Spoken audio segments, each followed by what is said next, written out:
Master Jet ask lang, need na ba ng teacher mag-report sa school starting July 1? Ang July 1 mga master, dito po tapos na po no yung uninterrupted vacation ng mga guro.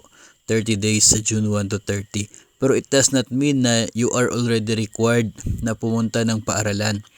Ang July 1 ay start ng NLC, National Learning Camp. Kung ikaw po ay hindi nag-volunteer para sa NLC, of course, huwag kang pumunta doon. No, kung ikaw naman po ay nag-volunteer na maging part ng NLC, magtuturo sa mga bata during the National Learning Camp, ay of course you make yourself responsible, no, you make yourself na kinakailangan na pumunta ng paaralan para gampanan no yung inyo pong role as a volunteer dito po sa NLC. So dapat kang pumunta ng paaralan to attend to your responsibilities sa NLC dahil nag-volunteer ka.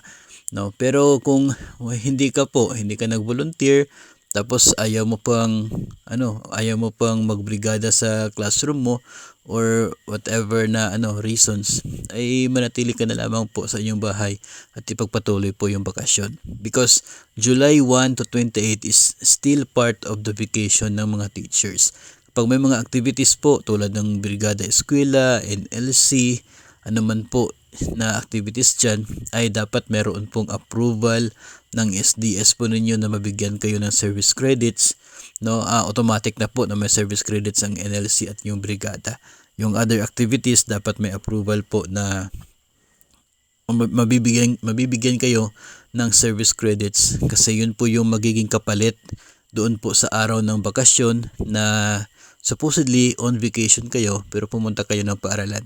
So papalitan po no yung nagamit ng mga araw na yon through the service credits po para magagamit nyo pa rin in the future. Hindi po kayo lugi, no? Wala po na thank you na araw during your vacation. So just make sure na kayo po ay mayroong approval po for that purpose para maibabalik din yung mga araw na pumunta kayo ng paaralan na nag-perform ng activities ng DepEd. Yung June 1 to 30, yun po ay uninterrupted, walang mandatory, walang voluntary activities sa DepEd.